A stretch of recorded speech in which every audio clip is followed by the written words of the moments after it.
কখনো না কখনো লক্ষ্য করেছেন যে আপনি বিছানায় ঘুমোতে গেছেন, বিছানায় এপিট ওপিট করছেন, কিন্তু কিছুতেই আর ঘুম আসছে না, আর ঘুম এলো সকালবেলা উঠে আপনি এনার্জেটিক ফিল করছেন না। সো হ্যালো এভরিওয়ান, আমি রিম্পা। আমি আজকে আলোচনা করব অনিদ্রা থেকে চিরতরে মুক্তির উপায়। ঘুম আমাদের জীবনে এমন একটা জিনিস যা সম্পূর্ণভাবে উপভোগ করতে না পারলে আমাদের হার্ট অ্যাটাকের 25% রিস্ক থাকে।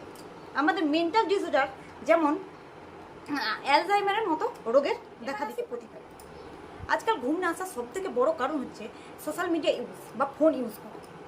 একটা কোয়ালিটি স্লিপ পেতে হলে আপনাকে প্রথমে কিন্তু ঘুমের 1 ঘন্টা আগে ফোনটাকে ব্যবহার করা বন্ধ করে দিতে হবে, যার ফলে আপনার কোয়ালিটি একটা স্লিপ পেতে সাহায্য করবে। আরও একটা সঠিক পোশাক পরিধান করা। ঘুমের সময় একটা ঢিলেঢালা পোশাক ব্রেনের দ্বারা অ্যাঙ্কারিং করে নেওয়া, যে এই পোশাক পরতে গেলেই পরলে পরেই আমার ঘুমের জন্য আমি তৈরি, যার ফলে আমাদের ব্রেনের সঙ্গে এটা অ্যাঙ্কারিং সেট হয়ে যায়, যার ফলে আমাদের ঘুম আসতে কিন্তু সাহায্য হয়। তারপরে ঘুমের 1/2 ঘন্টা আগে আপনি মেডিটেশন করে নিজেকে অ্যাফার্মেশন করতে পারে যে আমি এখন ঘুমাতে গেলে আমার ঘুম চলে আসবে। এটা খুব এফেক্টিভ। ঘুম আসে না তাদের মধ্যে দেখা গেছে তারা স্লিপ অ্যাংজাইটিতে ভোগে বা ওভার থিঙ্কিংয়ে ভোগে। ঘুম আসে না এই নিয়ে টেনশন করতে থাকে। সেক্ষেত্রে বলবো ঘুমাতে যাওয়ার আগে টেনশন না করে টেনশনটাকে ম্যানেজ করতে শিখুন, যার ফলে ঘুম আসতে আপনার সাহায্য করবে।